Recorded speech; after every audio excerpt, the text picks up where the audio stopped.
ya. Jadi budaya di mana memposisikan laki-laki itu harus di atas segalanya daripada perempuan. Ngobrol sore bareng Butri. Ngobrol santai bersama warga Kota Bekasi yang kreatif, berprestasi, dan menginspirasi. Assalamualaikum warahmatullahi wabarakatuh. Apa kabar sahabat Butri? Semoga sehat selalu dalam menjalankan ibadah puasa serta tetap semangat sampai akhir di bulan Ramadan. Ngobrol sore kali ini saya akan membahas tentang peranan wanita dalam mempertahankan ekonomi keluarganya. Nah, bahasan kali ini saya ditemani oleh Ibu Betty Nurbaiti, yaitu seorang dosen dari Universitas Bhayangkara Fakultas Ekonomi, sekaligus mahasiswi S3 SKSG UI dan pemerhati gender. Nah, apa kabar Bu Betty? Alhamdulillah baik. Sehat, masih menjalankan puasa nih? Insya Allah. Ya udah. Dalam masa pandemi ini nih Bu Betty, perekonomian menjadi lesu sehingga banyak ketidakseimbangan perekonomian sendiri dalam keluarga, sehingga banyak terjadi tingkat perceraian maupun kekerasan di dalam rumah tangga. Dan menurut Menteri Pemberdayaan Perempuan dan Anak menyatakan bahwa kekuatan perempuan bisa untuk menopang secara ekonomi keluarganya itu sendiri. Nah, menurut Ibu sendiri seperti apa, Bu? Nah, terima kasih ini atas kesempatannya ya. Ini pertanyaannya bagus sekali nih. Nah, saya sapa dulu nih para sahabat Butri dimanapun berada. Saya manggilnya Ibu Wiwi. Nggak apa-apa, ada kebiasaan Bu Wiwi gitu. Nah, jadi gini, Bu Wiwi, kenapa saya mengambil S3 lagi ya di SKSG, Sekolah Kajian Strategik dan Global Universitas Indonesia, karena memang di sini saya mendapatkan ilmu multidisiplin. Yang sebelumnya adalah ekonomi, doktor saya yang kedua ini multidisiplin. Salah satu yang kami pelajari adalah tentang gender. Nah, itu peminatan saya. Kenapa? Pertama, saya sendiri perempuan gitu ya. Lalu kedua, banyak hal-hal yang masih harus dibenahi dalam hal pemberdayaan perempuan gitu, pemberdayaan perempuan. Nah, kaitannya dengan pertanyaan tadi bahwa yang namanya tidak usah pandemi ya. Menurut data dari Kementerian ini Pemberdayaan Perempuan, sebelum pandemi saja memang kekerasan rumah tangga itu sudah sering terjadi ya, perceraian gitu. Apalagi di masa pandemi yang biasanya dipicu ya oleh faktor ekonomi ya. Ekonomi gitu ya, oleh faktor ekonomi. Nah, ini memang ada tidak harus pandemi ini membawa sesuatu yang negatif atau musibah. Ada juga entrepreneur baru ya. Nah, tapi terkait tadi yang tentang kekerasan rumah tangga dan perceraian itu memang semakin meningkat trennya. Nah, ketika ekonomi keluarga itu dalam kondisi yang tidak stabil, contohnya saja indikator ketahanan ekonomi rumah tangga itu menurut BPS ya, itu kalau kita misalkan perlu uang 250.000, ini ada nih di survei BPS, bisa nggak menyediakan sendiri tanpa kita minjem atau ngutang dalam satu hari?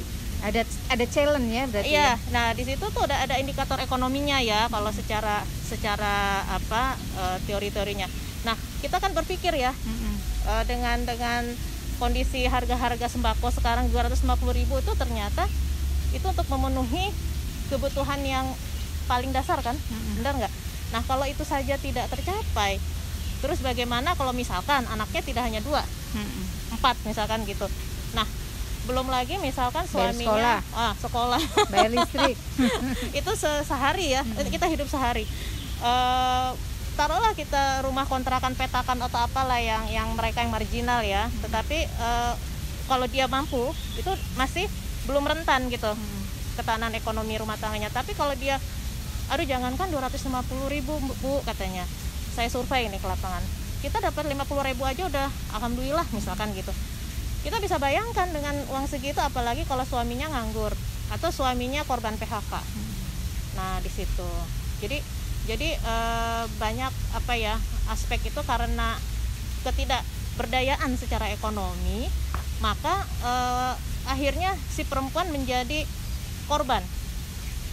Kenapa? Karena perempuan yang paling gampang disalahkan dalam hal ini, gitu. Tapi ada yang menarik tadi bahwa akhirnya karena faktor ekonomi tadi ada tuntutan tersendiri buat si perempuan itu untuk memenuhi kebutuhannya. Karena biasanya laki-laki nih gaji segini cukup nggak cukup dicukupin. Sementara nggak cukup faktanya gitu ya. Ini mendorong perempuan untuk menjadi entrepreneur baru kali ya. Betul. Nah, tapi masalahnya begini, Bu Wiwi, kita ini mau nggak mau ya, suka nggak suka masih banyak didominasi budaya patriarki. Ya, jadi budaya di mana memposisikan laki-laki itu harus di atas segalanya daripada perempuan. Faktor gengsi, faktor salah asuh juga ya dia ya. Ada trauma masa lalu. Ada trauma, ada segala macam. Nah, jadi ketidakberdayaan ini, misalkan laki-laki ya merasa kalau yang ini ayo yuk kita bangkit sama-sama, kita usaha sama-sama, itu enak, benar kan?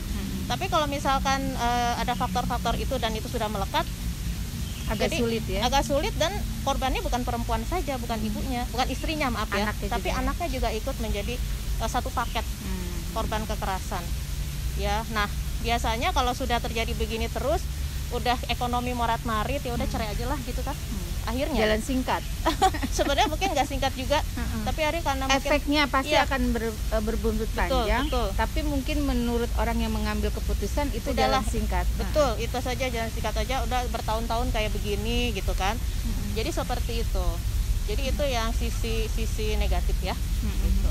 Sisi positifnya kan ya tadi benar Ibu bilang entrepreneur baru bangkit ya, rasa itu. Nah, memang dilihat sekarang pertumbuhan UMKM baru, entrepreneur baru itu memang didominasi oleh perempuan. Ya. Di Kota Bekasi juga seperti itu, 85% rata-rata diisi oleh ibu-ibu yang kreatif.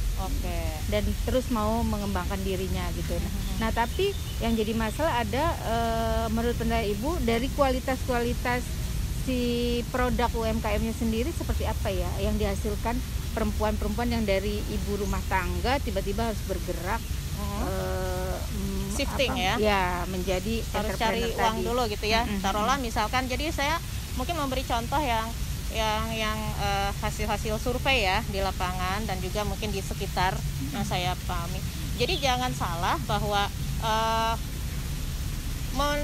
membangkitkan motivasi kita untuk survive itu juga suatu hal yang nggak mudah. Contoh begini, seorang yang biasa jadi eksekutif, tiba-tiba pandemi, sekalipun perusahaannya asing gitu ya, yang besar, bergaji besar, itu kalau kolaps aja kan. Biasa memiliki gaji yang di atas 8 digit ya, terus dia tiba-tiba 0 gitu, shock. Nah, itu yang bapaknya, suaminya. Terus kalau yang perempuannya biasa kita tinggal, dia tidak dibiasakan untuk nyari uang gitu kan. Nah, itu juga agak sulit kalau tidak ada motivasi untuk bangkit. Nah, tetapi saya mengenal sosok-sosok UMKM yang pelaku UMKM yang luar biasa. Dia sama sekali tidak ada pengalaman. Dari yang kondisi tadi, orang kantoran dia bangkit jadi entrepreneur baru, bahkan katanya penghasilannya lebih besar dari gaji pegawai. Dari gaji yang dia sebenarnya sudah kerja selama ini gitu ya. Dan malah bilang katanya saya sekarang bisa kemana-mana sama istri, sama anak, karena kerjanya dari rumah. Dia membuka, yang kebanyakan nih ya, membuka usaha kuliner. Sekarang kita dalam pandemi ini kan banyak yang online ya, online kan kuliner. Semua perlu makan dengan harga yang terjangkau, itu luar biasa, masukin ke perusahaan dan segala macam, itu satu. Terus kerajinan. Nah, kerajinan memang dari sisi pariwisata, saya juga lagi ada studi dengan kementerian ini, Kemenparekraf. Itu memang pariwisata sedang lesu. Tapi cara membangkitkannya lagi kita sekarang dengan cara produk ikutan yang dari pariwisata adalah handicraft ya. Dari misalkan Ibu kan dari daerah mana gitu ya? Ibu kan di Bekasi tuh contoh-contoh kainnya bagus-bagus gitu. Batik Bekasi. Ya, itu nanti itu ditonjolkan dulu. Nanti kan ini kita sudah mulai ada vaksin di semua negara kan gitu ya. Sudah ada travel prosedur untuk antigen PCR sebelum masuk. Nah, jadi kalau dengan prokes diharapkan nanti pariwisatanya naik lagi. Jadi dia ngelihat dulu produk hasilnya apa sih, bagus banget. Oke, ini dari mana? Misalkan dari Bekasi. Oke, Bekasi nanti ada tuh ininya, iklannya. Apa aja sih objek wisatanya? Nah, misalkan gitu. Jadi kita pancing dari produk dulu. Atau misalkan dia tidak hadir ke sini, tapi kan penghasilannya masuk. Kalau misalkan itu diminta bisa penjualan di Bekasi ekspor, ya kan? sedang di gitu. Kemarin saya konferensi pers juga sedang melakukan upaya itu. Nah, termasuk nanti di tanggal 1 kita launching bagaimana kita berjualan dengan dibantu oleh dibantu oleh Setbed Indonesia untuk bisa juga disaksikan di luar di 22 negara. Jadi belanjanya melalui offline dan online. Nah, itu salah bentuk kita membantu membangkitkan para UMKM untuk bergeliat lagi, semangat lagi bahwa masih ada harapan gitu ya. Harus, itu dari bagus. Sekian lama yang terpuruk. Nah, sekarang yang menjadi tantangannya sendiri buat para ibu yang ketika dia harus beralih pada dunia entrepreneur, kira-kira menurut Ibu apa tuh, Bu? Nah, itu yang pasti kita perlu pemberdayaan ya, ada proses pemberdayaan di situ. Nah, kenapa saya melihat penelitian saya kan kebetulan tentang modal sosial. Dalam modal sosial itu salah satu aspek yang dilihat adalah pemberdayaan. Jadi ibu-ibu itu kan punya komunitas, punya grup dan jejaring. Itu adalah modal sosial. Nah, di situ biasanya mereka saling sharing, tukar informasi, jadi transfer ilmu. Paguyuban gitu ya. Oh iya. Biasa ada di komunitas saling ini ya. Saling ayo dong, saling bagi. Nanti dia demo bikin apa. Nah, itu tukar tutur nularnya dari situ. Dan itu yang kita miliki saat ini, modal sosial itu. Pemerintah kan nggak ngapa-ngapain. Modal sosial udah terbentuk, yang ada di struktur dan norma di masyarakat kan. Betul nggak? Contoh yang sederhana aja lah. Misalkan ini ada yang kedukaan, ini kita urunan misalkan. Entah komunitas RT, RW, kelas ya, kuliahan gitu kan. Nah, itu atau tadi arisan, itu semuanya modal sosial. Jadi begini, kan tadi kualitas UMKM itu kan tergantung dari salah satunya dari produknya dong, barang dan jasa. Barang dan jasa itu tergantung dari si yang pembuatnya. Si pembuatnya dia nggak punya keterampilan, keahlian, dia harus diberikan itu kan gitu. Menambah kemampuan ya, kompetensi ya. Nah, itu dari mana? Bisa dari pelatihan yang formal. Aduh, saya nggak ada uang, boro-boro orang lagi COVID gitu ya, kita aja mau cari duit. Nah, itu tadi salah satunya dari peran komunitas tadi untuk membuat pelatihan ya. Betul. Mencari yang gratis-gratis. Itu biasa ibu-ibu lebih jago itu, Bu. Jago, dan itu mereka jadi gini juga. Tertantang gini kan, komunitas tuh mereka saling kenal. Kalau kita pelatihan resmi misalkan di BLK atau di mana lah, di klub mana, itu merasa apa iya ya, kadang-kadang gitu, apa iya ya saya bisa ya. Tapi kalau ngelihat karena dia dari temennya sendiri, saya aja bisa kok Bu Wiwi, ayo dong ibu juga bisa. Nah, itu ada motivasi juga tuh mereka. Nah, biasanya lebih berhasil. Berarti dibutuhkan juga tantangan, kemudian lingkungan yang mendorong itu ya, supaya ibu itu bisa terus sesuai dengan passionnya, maju nggak mundur gitu. Yang penting orang itu tidak introvert ya, dia mau membuka diri, artinya dia nggak harus tenggelam dalam keterpurukan. Aduh, saya kan kadang-kadang perlu waktu ya Bu. Saya biasa jadi manajer, sekarang pengangguran gitu kan, rasanya gimana? Oh iya. Ya kan?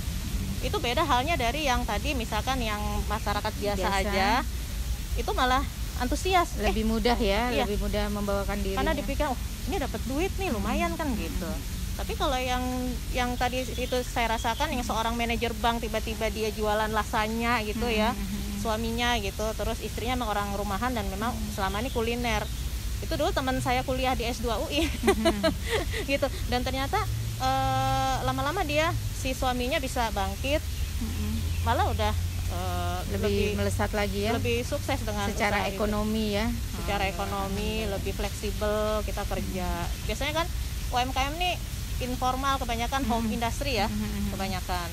Nah, tapi kalau yang tadi masalah apa kerajinan segala macam, biasanya ya dengan tadi mungkin dari Pemprov sendiri kan ada ya, pemerintah sendiri, Pemda sendiri ada ya.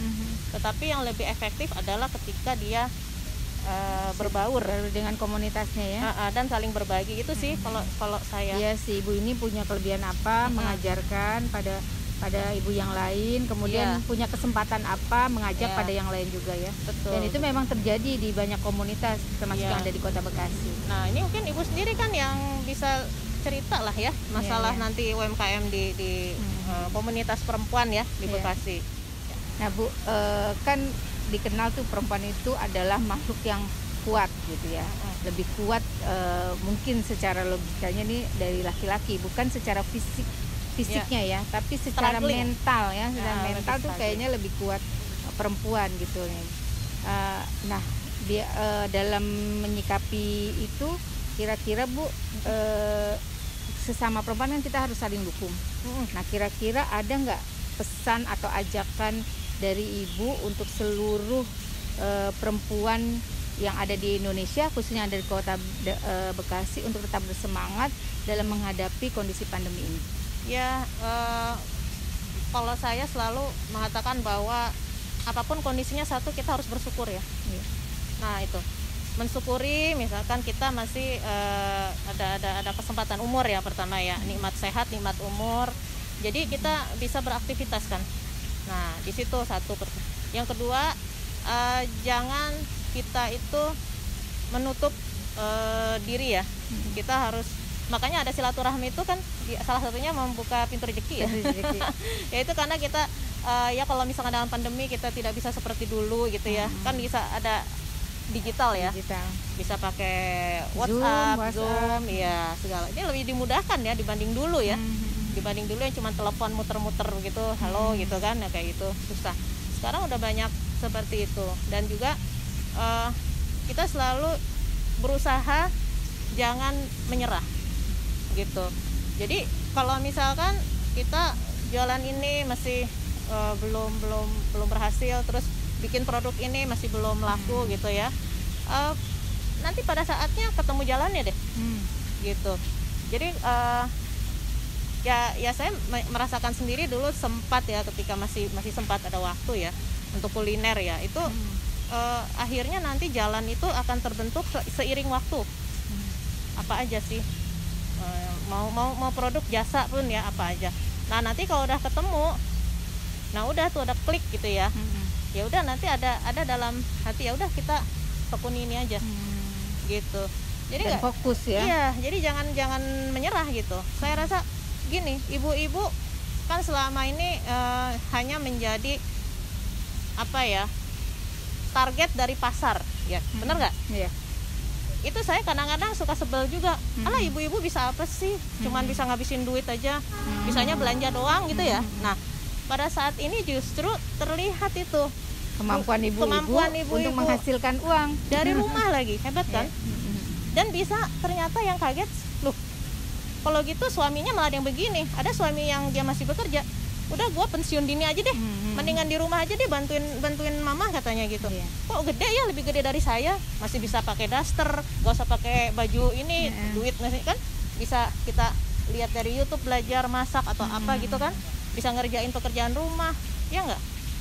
Nah bahkan bisa bersama-sama. Nah, itu yang sebenarnya dalam konteks pemahaman gender, kesetaraan gender itu. Jadi kadang-kadang ini juga nih, saya sedikit ya menyelipkan banyak hal yang negatif kalau dengar apa sih kesetaraan, keadilan gender, seolah-olah perempuan itu pengen keluar dari takdirnya gitu loh Bu. Bener nggak?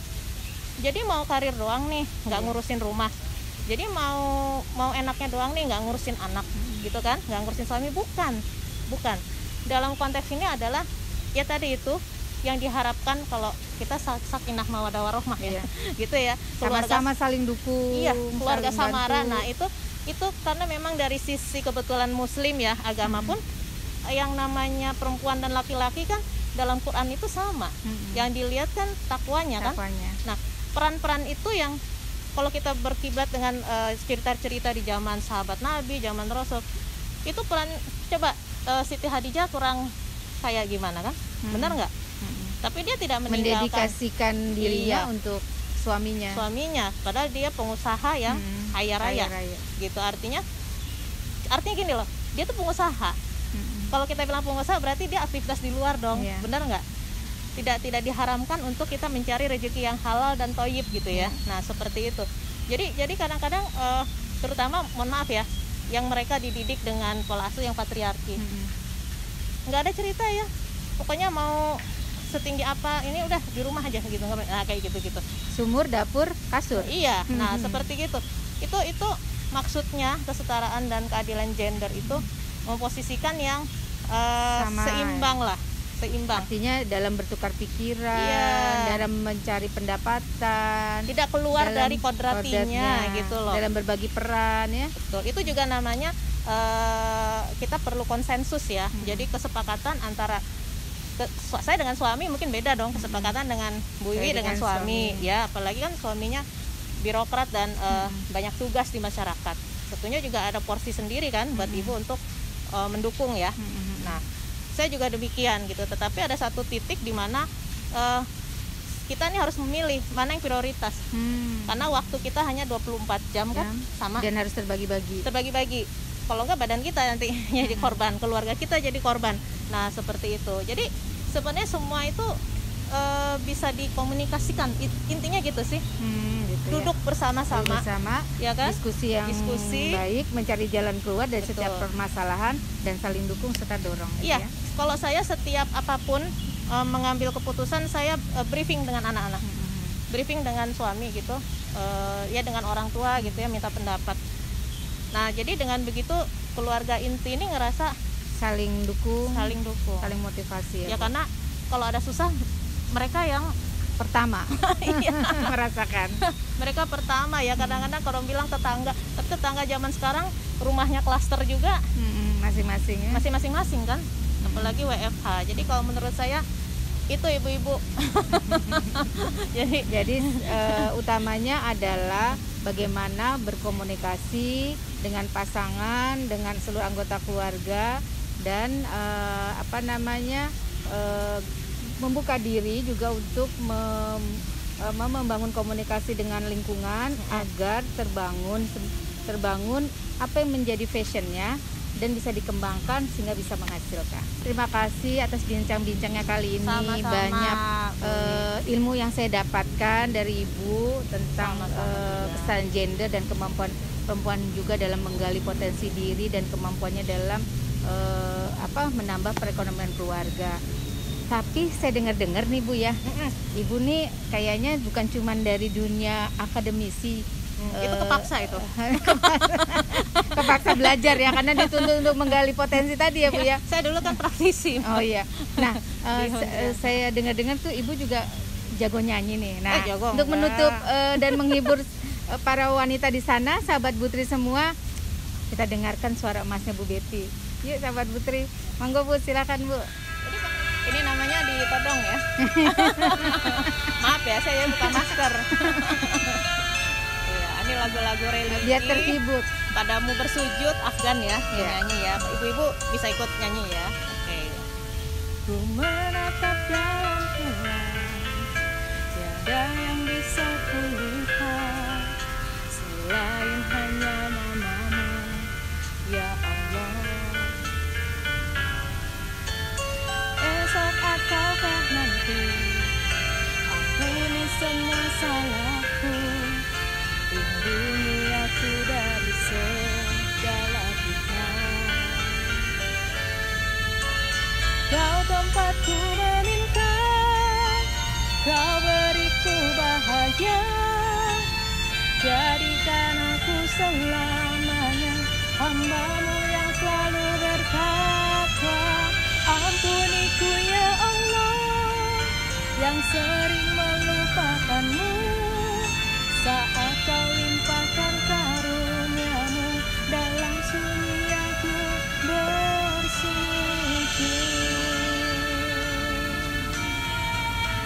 Cukup langsung. Dah. Kalau Nanti terus takut lagi, haus. enggak, bukan kalau terus lagi nanti honornya lebih gede. Iya. Bercanda. Menggali potensi ya, untuk mendapatkan pendapatan. Ya sahabat Putri, demikian bincang sore kita. Dan sudah kita dengarkan suara emas dari Bu Betty. Semoga mampu menghibur dan memotivasi serta mengambil hikmah dan pelajaran untuk bisa mengembangkan diri terhadap di masyarakat dan tentunya berguna untuk bangsa dan negara. Wassalamualaikum warahmatullahi wabarakatuh. Sampai jumpa lagi sahabat Putri. Waalaikumsalam warahmatullahi wabarakatuh. Tetap semangat. Jangan lupa bahagia. Oke.